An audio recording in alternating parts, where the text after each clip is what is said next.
So we were able to stop that in that department. And you'll be surprised. Like I said, if you get out here and you just come out here and you be professional, do your job, but treat people with respect, it goes a long way. And it can be, that can be contagious. And that can be a positive thing.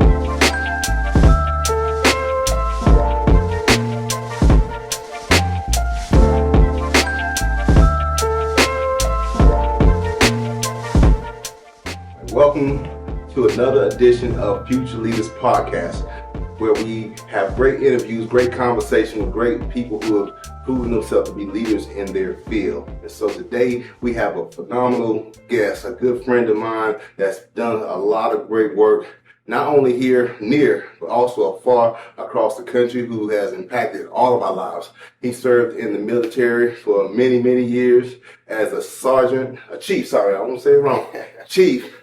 Master Sergeant, Mr. William Andrews. So I want to welcome him to the stage, and we're going to just kind of talk a little bit about his journey, all right? And so, Mr. William, I'm calling you like I call you Pep, my guy. So with that, man, I just want to kind of introduce you and allow you to introduce yourself to the people, let them know who you are, and we'll talk more about your journey, how you got there. All right. Well, like Brother Steve say, my name is William Andrews. I'm a sergeant with the Rock Hill Police Department. I'm working in the Community Engagement Division right now. And what that is we're out in the neighborhoods. That's where me and Steve met many years ago. Out working in the neighborhoods, walking the streets, talking, going to the community meetings, things like that. So yeah, it's a good job. I tell everybody it's one of the best jobs in the department. Awesome. And I really wanted y'all to know, some of us have a stigma thinking that police officers, whatever they think about it. I want to just first come on and say there are some great police officers. And I have a good friend in him because he doesn't just turn on the clock and turn off the clock. Trust me, regardless of where you see him at, he's always serving, loving on the community, doing a great service to help so many out there. So with that, I want to kind of dig down. I know I didn't talk about you having a role in the police department, but all the years I think we've been knowing each other about 6 to 8 years or so. Yeah. Done several things together and serving the community. But I know during this time you were doing dual roles. Right. You were serving in the military on reserves, correct? Right. And then you be here serving it. So I was like, wow, he juggles some serious stuff going on. So if you wouldn't mind, give a little bit of backstory first, and we're going to come back up and then talk about how that was now and what you were doing later. But just kind of give a little bit about the early years with you. Were you the typical model child, or were you one that's kind of grew into where you are? Growing up, I'm originally from Pittsburgh, Pennsylvania. Yeah. I'm still a fan. There you go. My dad passed away early, and it wasn't one of those things where he wasn't around or nothing like that. I was 16 when my father passed away, and I had two younger brothers and I had an older sister. But in that little bit of time that we had with him, I mean, he instilled some great values in us, not just me, but my brothers.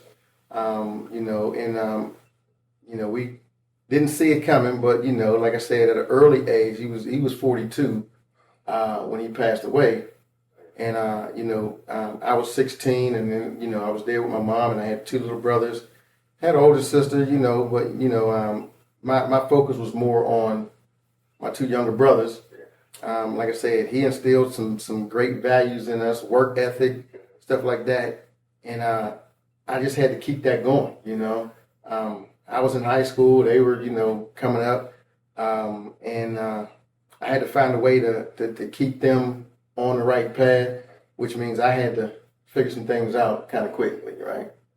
So, of course, you're a teenager, so you out there, you doing your thing still. Yeah. But I still had that in the back of my mind that, what I'm doing, what they see me doing, they're going to emulate, right? So I had to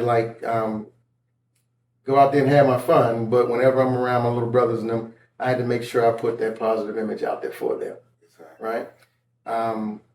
Once I graduated, you know, I went off into the service. My brother underneath me, he followed me. He went to the Marines after that, but I went into the Marines. I stayed in there about 10 years. Loved it, you know, Marine artillery, combat arms, you know, all the little cliches. Traveled the world, lived in Hawaii, Japan, you know. But then after 10 years, I was married at the time, and decided to get out. We decided to get out, and you know, I got out. I went to the Army for 2 years. After that, reserves. I was Marine active duty, so you know, went to the reserves, and it was okay, you know. But then I kind of stumbled into law enforcement. I was working the reserve side, and had a job at a garage in Pittsburgh, just you know, parking cars and stuff. Okay. And I met a dude. We used to call him Skull. Okay. Rod Nolan. And Rod used to, whenever he'd come to court every day, and you know, he'd bring his car down, and he's like, "Man, you should come on and join the police department."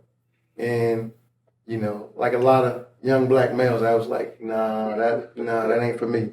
That ain't for me." You know, but Rod was persistent, and he just kept coming in every day. Man, you should really think about coming on, taking the test, and getting on with us. And you know, finally one day I was like, you know, why not? You know, and I went on in. I took the test and I interviewed, and I did well. And I worked 12 years up in Pittsburgh on the police department. Did everything up there, you know. Did the drug task force stuff, a lot of, you know, so did all the jobs in there. But I worked for the Housing Authority Police Department. You know, like housing authorities across the country, they're federally funded. So from 95 to 2006, you know, that's where I was at. But 2006, they had some crazy budget cuts, and they just couldn't afford to keep the police department anymore, so they disbanded. The city of Pittsburgh took us on. You know, they said, we'll bring you guys on, but you lose all your seniority, you lose all your, you know, and, you know, we were an accredited police department. So that was a big deal where the city was not. So, you know, basically you start from day one, you lose all your seniority and everything. So I said, you know, it's kind of cold up here, and you know, I'm tired of being in the snow working up here. So me and a friend of mine, Jeff Crawford, I just came back from a deployment overseas to Iraq.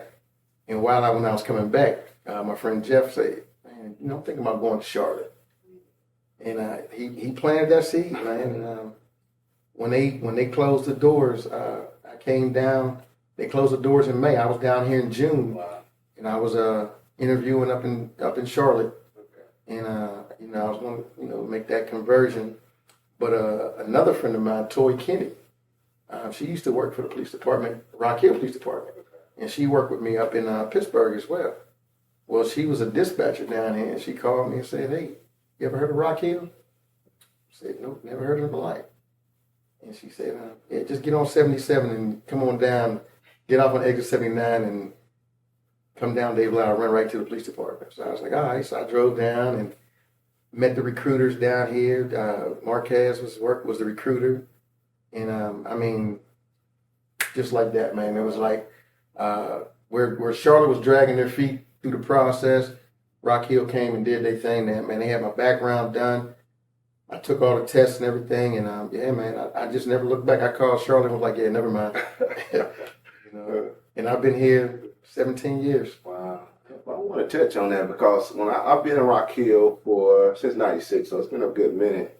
And when I moved here, it was a little different as far as the police department. And I was in my going at 19, right out of high school, so I wasn't the model citizen at that time, I must say. So the police was not my best of friends. Right. And I had some experiences, and wasn't a good.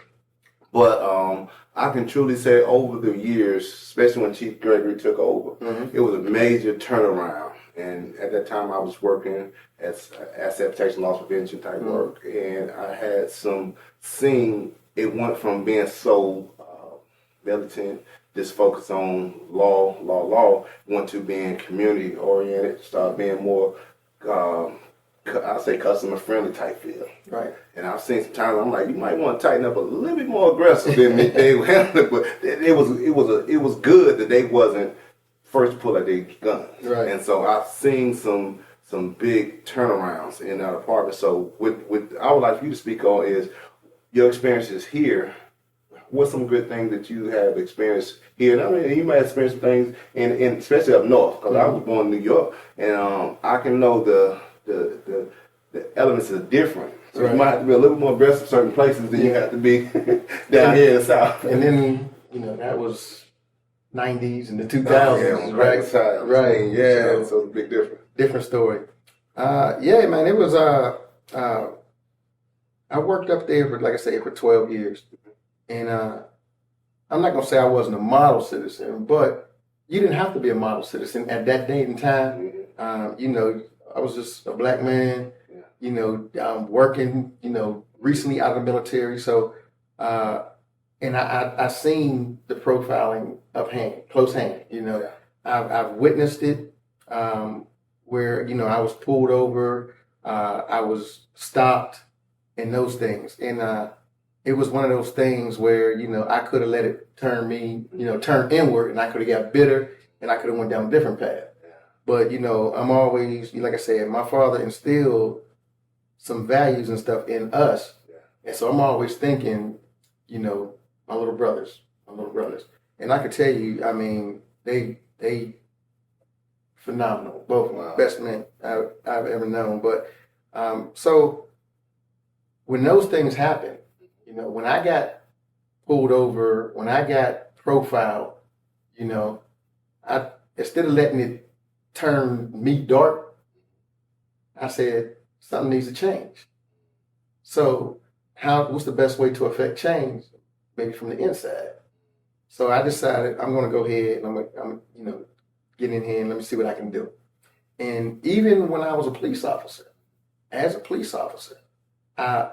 was up north, I was profiled, and but once you're in, you got a different mindset. You know how it goes. So I know all police officers aren't bad, but I've experienced those bad police officers. I've seen them do things that, today would have been all over social media, but then it was on me to make the change. So if I seen the officer do something, that was, and I can't name names and nothing like that, but there was an officer we were doing, out working and I worked in the projects up north, what I'm saying? And we had a guy that we were chasing around and we caught him and we had him handcuffed and we had an officer come up and just come over the top and just haul off and hit him, right? Now, there was no cameras and that back then. We didn't have body cams back then, but that's still not right. So I confronted that dude. Right there in the hallways, in the stairwells, and I confronted him. And then that started a thing where the chief at the time called me in. He was like, he wanted me to take on his community service unit. So out of them 12 years, 8 of those years, I put together the community service unit for the Housing Authority, City of Pittsburgh Police Department. So I went to the meetings. A lot of things I do here is what I was doing up there, we had to affect that change, and then once they know you get in there and you get a position of authority, or you've been there long enough, you got some longevity, you can do that. You can affect the change in the officers. You can show the officers what it means and what it means to be community oriented, It's not rocket science, You treat people the way they want to be treated. If you pull somebody over, or if you pull somebody over, it's not like they're intentional. Some people are intentionally, but they're not intentionally out there breaking the law. Sometimes it's just an educational. I'm gonna pull you over. I'm gonna tell you what you done wrong. They can go there.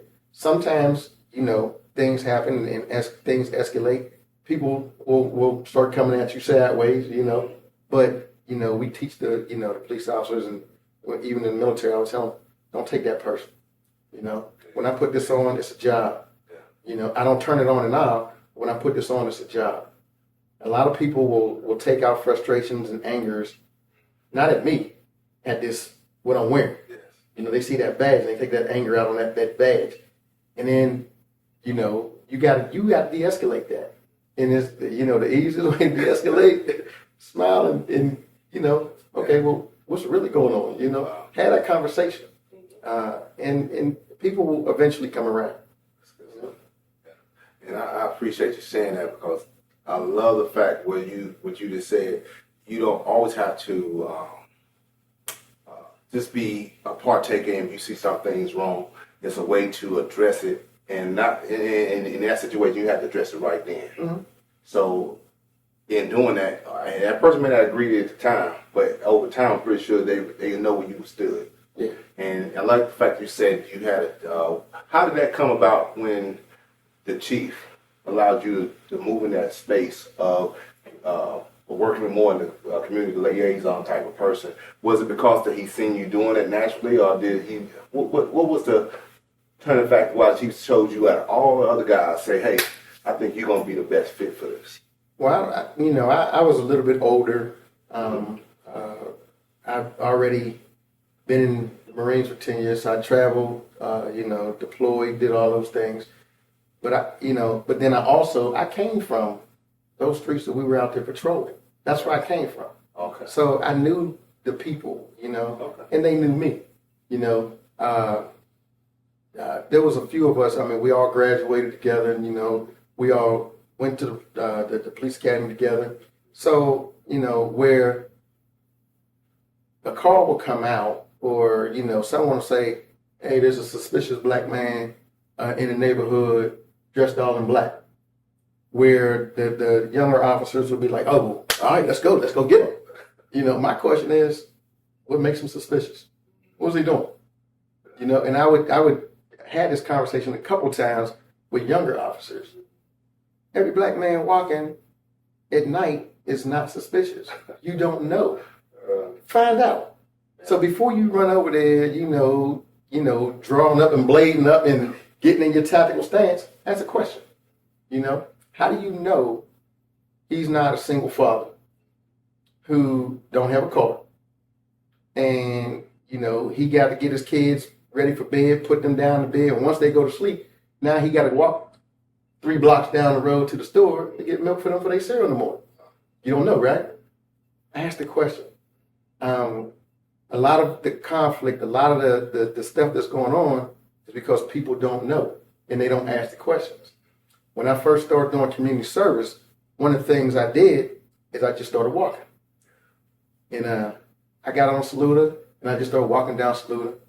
And then, I get up to the I turn down and I'm just walking in the neighborhood. And then there's a group of young guys and they say, what you doing? I said, I'm walking. Who you looking for? What y'all doing? And I was like, I'm walking. Why? Because it's a nice day. Why are you out here? He said, well, we just out here chilling. I said, well, I'm out chilling. I'm walking and just having a nice day. I'm getting out the car, stretching my legs. And then, they went from, here they come. It's the police walking out here. They looking for somebody. And then once, they asked questions, and I started asking questions, and then it turned to a whole conversation. And then, and they was honest, like, yeah, I don't really mess with the police and that. And I was like, wow. They told me their reason. I said, okay. I said, well, you know what? A police officer is just like anybody else. We got a job to do, and that's what we're doing. But if you ain't doing nothing wrong, you ain't got to run from us. We ain't out chasing you. Like I said, I'm just out walking. And where it was apprehensive at first, it turned to a nice conversation. And then it turned to, hey, man, can I get one of your cards, man? I mean, if I got questions, yeah, here you go. And you build those relationships one at a time. So I don't know whatever happened with that guy, but, if I was to come around and see him again, he'll remember, So that's what you got to do, one at a time. And I just think back in my early 20s, You know, so a few of them I say, yo, he cool one right there. He cool, you know what I'm saying? But, you know, and it goes both ways. It goes both ways. You got to be, like you say, you have to give. You got to be willing to sow. What makes it, now I guess, take it to here is a leader. What makes a great leader is that they don't put themselves on a pedestal ahead of everybody else, but they see how can I reach you where you at, and how can I serve you also. Right. And so, you know, and I'm pretty sure, especially in that area of Saluda, you do a lot of different activities. This past weekend, you had the football camp. Yeah. Give me a little bit of how did that go this weekend? Oh, it was great. It was a long day. I imagine so. So yeah, Captain Stinson, myself, and J.C. White said we started out at the football camp. Okay. So we help Coach Perry every year with football camp. I mean, he got his volunteers and all he does. We just go out there just to be part of the community. We basically just drive around in the golf cart, giving out waters, seeing you know whatever coach needs us to do, and then just ride around and interact with the players. A lot of the family members and the parents are outside the gate, so we make sure you know they got water and hydrated. Just you know, and it's always a good time. You know, Coach runs a good camp over there, so it's always a good time. But then we had to break away from there because Juneteenth was going on. Oh yeah. And we went over to Clinton College over there and set up a table. And we just set up an informational table, you know, talked about some of the initiatives we got coming up with the police department, answered questions, and just interacted with the community. Miss Tan works for them, and I know she was out there singing, so we wanted to support her. So, again, great event, and it was just getting that exposure out in the neighborhood. You know? So what you're saying is you don't have to be rocket scientists. You can do simple stuff and make a big impact. Yeah. So you don't have to wait till you know it all. You got to wait on the grant money and none of that stuff. When I took over or got assigned to community service, I said, "Hey, what do you want me to do?" They said, "I'm gonna go do community service stuff." I said, "Okay," because there's never any formalized training for community service, so no one really tells you what to do. You just, hey, you're community service. So, you know, like I said, I grew up in the inner city up in Pittsburgh. You want to get to know people, get out and go talk. You know, when I was in the military, like I said, I rose through the ranks. Was in 3 different branches. I started in the Marines, went to the Army, and I retired from the Air Force as a Chief Master Sergeant. That's the highest enlisted rank you can get. And one of a mentor that I had, Colonel Darrell Strawberry, he used to say, "You want to find out what's going on? Get out your desk." He used to call it leadership by walking around. You know, and that's was one of my leadership styles. You know, I'm the Chief Master Sergeant, but I'm gonna go down to the supply section and put on my gloves and work with these guys. You know, it just they knew that I was somebody who they can talk to, they can trust. You know, they knew if they got in trouble, you know, they're gonna have to stand in front of me and take their lumps. But in taking them lumps, they know it's out of love. You know, it's out of I want to see you grow. I want to see you get the best. You know, that you can be the best that you can be. And we all make mistakes and slip up, you know. So you may have to come and stand in front of me and take some lumps. But once I'm done digging in your butt, then I'm gonna say, okay, now what have we learned? How do we learn from this? How do we grow from this? We talked about that in our men's group, right? God will find a way to take a mistake and make it a life lesson, you know. So all you got to do is listen for them cues. You got to have that person in your corner that's going to like point those things out. So that's what I wanted to be. For all the troops that worked under me when I was in the military before I retired, for anybody who's working with me in the police department, and just the people in the community, you know, you may do something, and you know, at the end, you know, when I wake up every day, I am a police officer, so I may have to take you to jail. You know, that's not the end of the world. You know, you messed up. Here's what we're gonna do. We're gonna go down here. I'm gonna walk with you on that journey, and then we're gonna come out on the other side, and you're gonna have learned something, and then you know now you won't make that. Hopefully, you don't make that same mistake again, right? So, Well, as you're speaking, it made me think about sometimes when I worked as loss prevention with Walmart. I was I had a guy, and I always tell people, I'm a sin buster. You chose, all I did was bring the light to it. All I did was shine light on, shine light on the situation, and you made that choice. So I didn't force you to do it, but I had a situation where a guy made a bad choice. We in court now.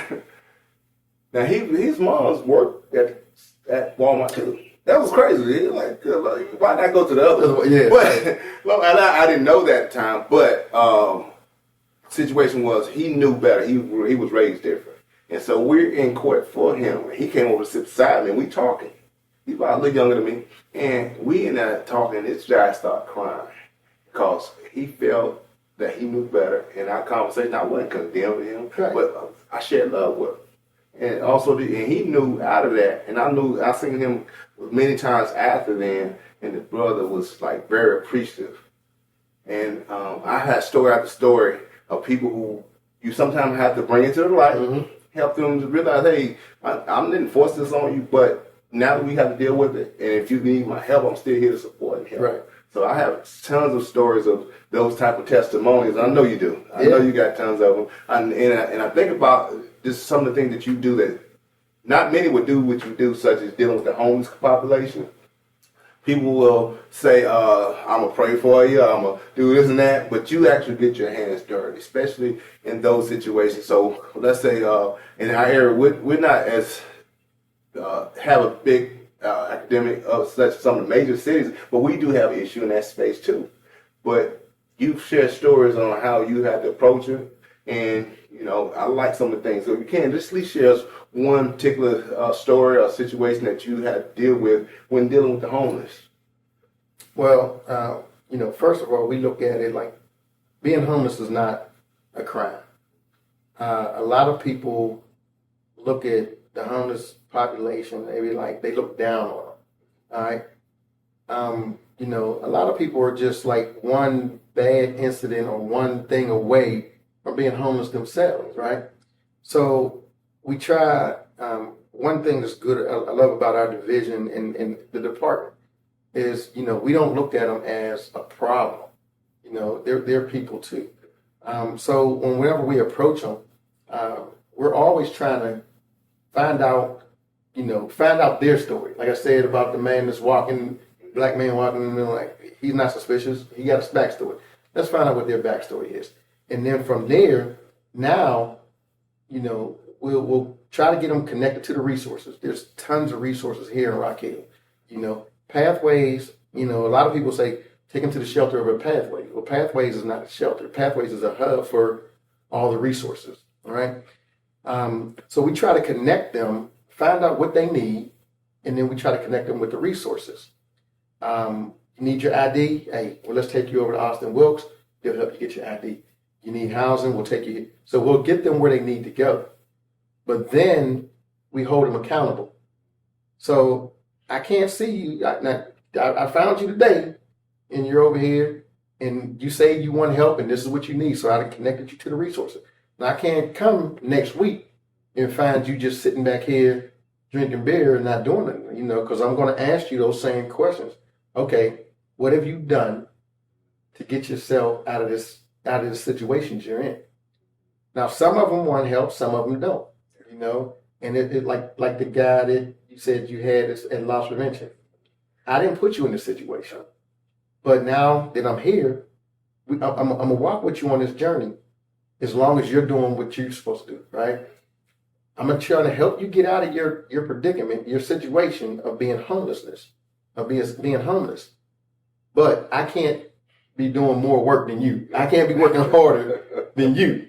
You got to put the work in, It's funny now I think about it. When you got some people who got that get over spirit on, they already be trying to size it up. Now, they might try to give you an assignment. Yeah. They'll go ahead and cut you off, try to throw that on you right quick. Yeah, man, but how that come? I'm like, man, come on, we don't want no game now. Come on. Yeah. But that's good though, because that's something I want to definitely bring light to, that you're willing to not only work on those who may seem they got their stuff together, but also willing to roll your sleeves up and help those who need some help to get up as well.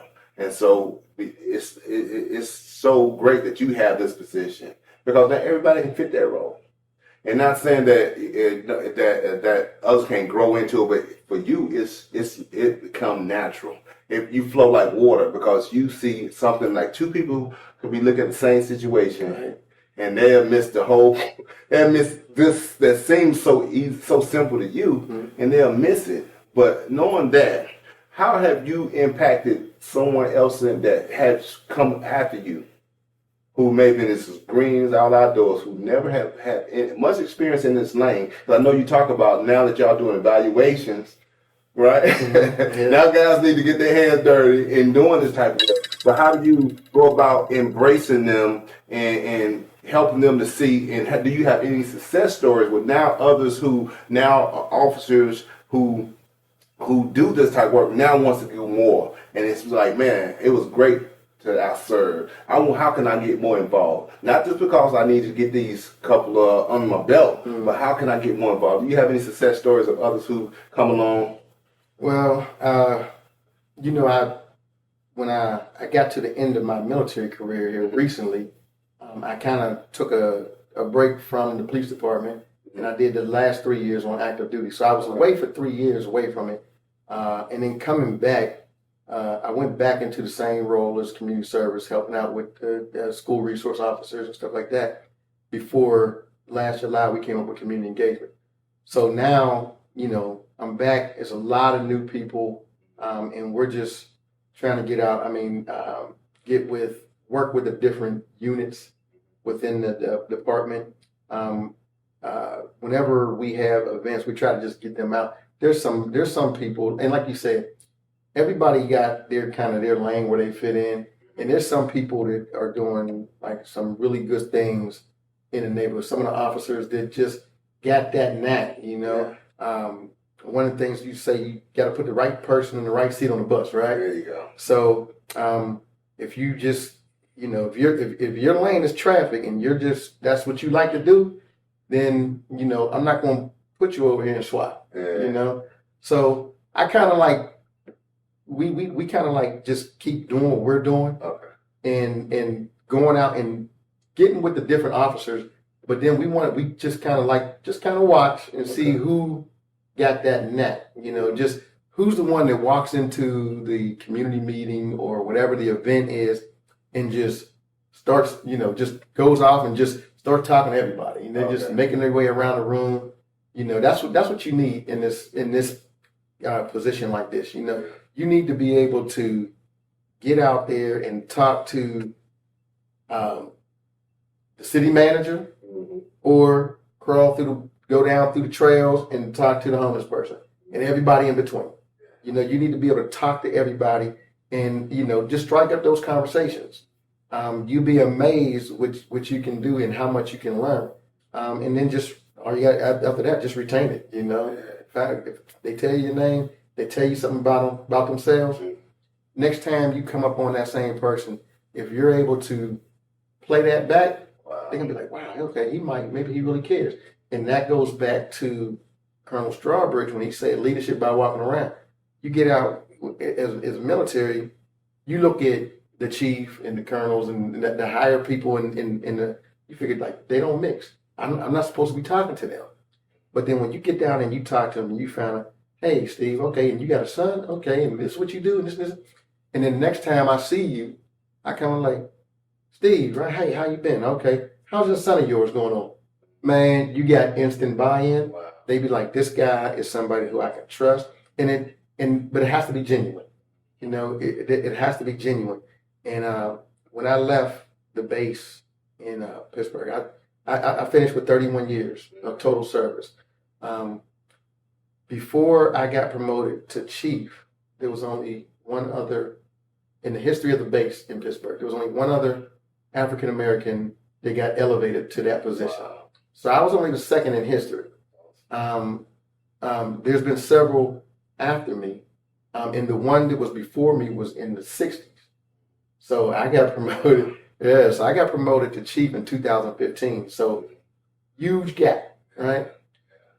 But just like getting on the police department, just like joining the military, I always do things with the adage that my dad used to always put, if you're going to do something, be the best at it. You know, don't just get in the military just to be in the military and just come out as, you know, whatever. No, if you're going to do it, be the best at it. You know, rise to the pinnacle, rise to the top of your game at whatever you do. So, you know, if I'm with the police department or if I'm with the military or whatever I'm going to do, and that's what I tell my kids, now my grandkids, you know, my dad used to tell us that, and he used, you know, it was real simple and basic.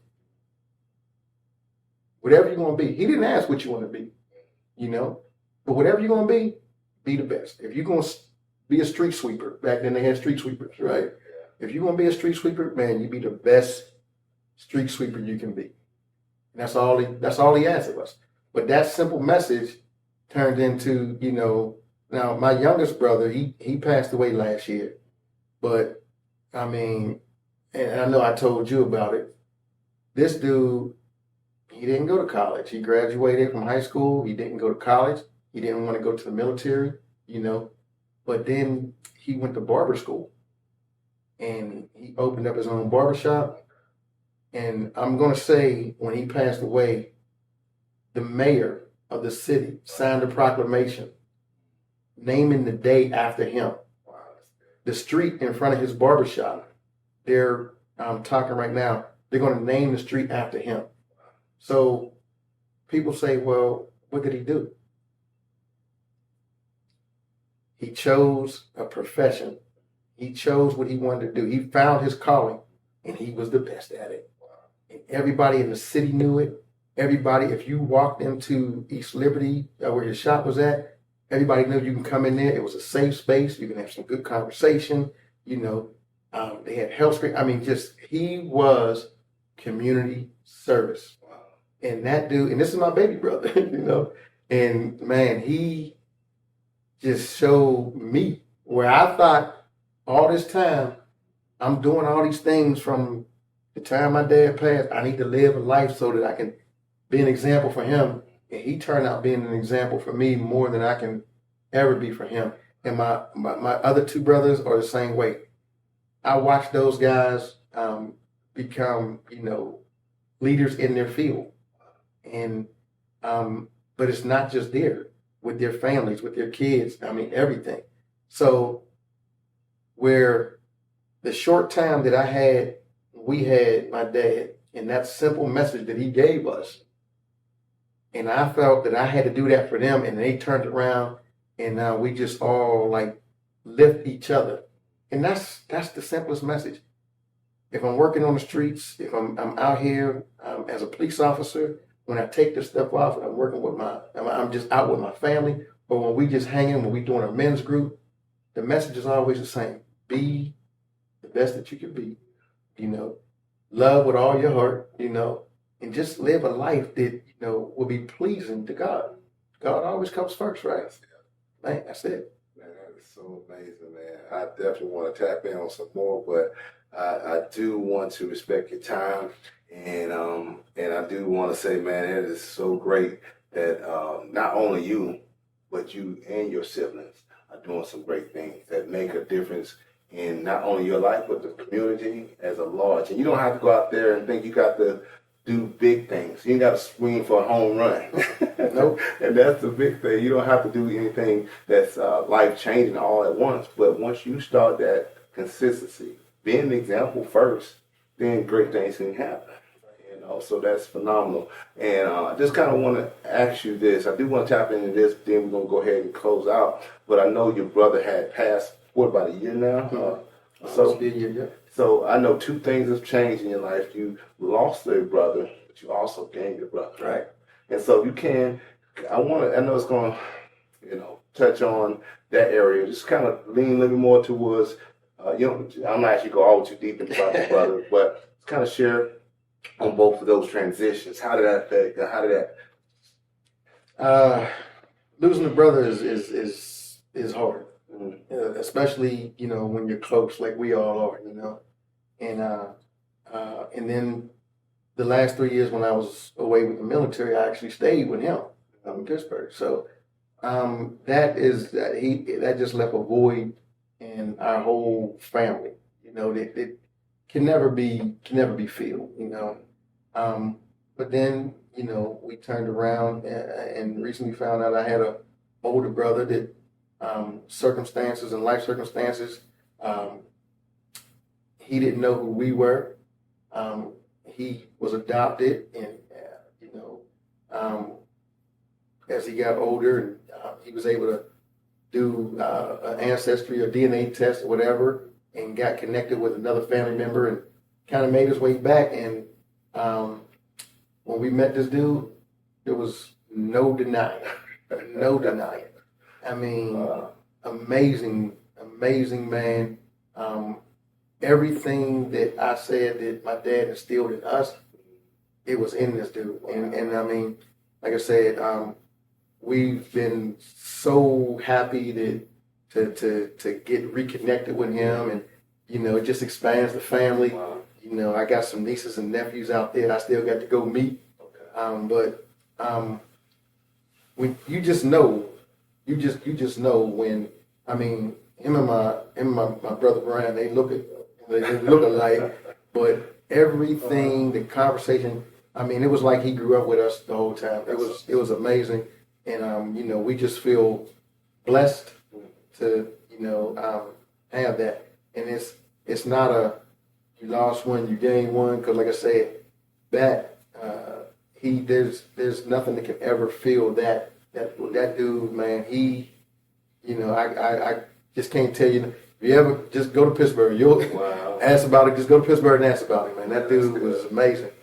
But the fact that now I got another brother here that we just connected in the love and everything, man. It's just great, and it's just we don't sit back and ask why. We don't question why. It was God's timing. But now that we're here, we're gonna make the best of it.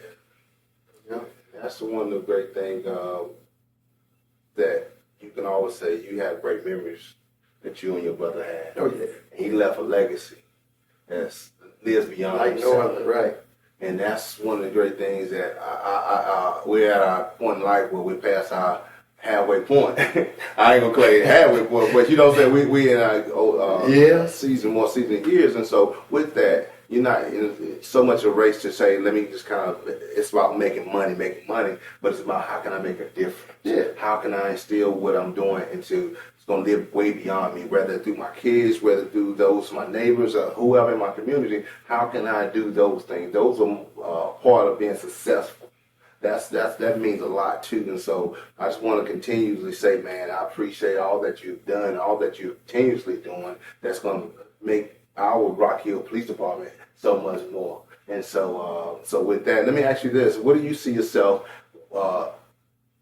with your journey, as far as whether through the police department or if you could say a couple years from now? What do you see yourself even going in your areas of leadership? How could you say whether it's 1, 5 years? Where do you see yourself? Well, like you said, I've already retired from one career, and I'm not going to say I never put a time limit or an expiration date on, wearing this uniform. I never did that. Whenever I was through the journey, the Marines, the Army, whatever, it was like as long as I'm having fun, I'm gonna keep going. In my current position, I still enjoy getting up, putting the uniform on, going out here and getting to work. We got an amazing team with the community engagement division, and like I said, I work for 3 different police departments, and this is by far the best. Police department that I work for. The people, and everybody say it's like a family environment, but it is true. You got the upward mobility. You got the, if you know where you want to go, you can work towards that. If you don't know, you can fill out a few different things and find out where you fit in at. Yeah. But no, I'm just gonna keep doing what I do. I love working with the community, different agencies and organizations out there. We're gonna keep doing that. We are starting a police cadet academy in the fall. So we're actually accepting applications for that. And it's basically young men and women ages 16 to 20. Okay. If you think you want a career in law enforcement, you think you might want a career in law enforcement, or you just, curious on what it takes to become, a law enforcement officer, fill out an application and come on out. We're going to meet twice a month, and we're going to teach you about the law, teach you, what it takes to become an officer, and we're going to introduce you to a lot of the specialty units that we have, SWAT, K9, stuff like that. And then, hopefully you go 16 to 20 and you like it, and you want to come on, we'll turn you over to our recruiter and our training staff, and we'll get you enrolled in the academy and you come on. There's some very intelligent and talented young men and women out here in Rock Hill, and if we can get them over here in the blue, hey, that's a win for us. Yeah. And I was talking to a young lady today who's a Winthrop student, and she was sharing her thoughts about some situation that she didn't agree with, and my response was, what difference can you make if you're on the team versus not being on the team? Right. So any youth may feel, whoever may say, hey, I don't like what I see, whether it's with the police department or whatever. You make a bigger difference by being on the team. Make that change. Make that change. Come on over and make the change. That's it only takes one. You could be that one person to do that one thing. Back when that guy hit him, and I stood up. If nobody would have said anything, no one would have said anything, and that culture would have just kept going. But by me saying something, now more people would have been like, yeah, that's not right. That's not, and that's basically what happened. People started to come behind me like, yeah, that's not right. And then, now they know that won't be tolerated. So we were able to stop that in that department.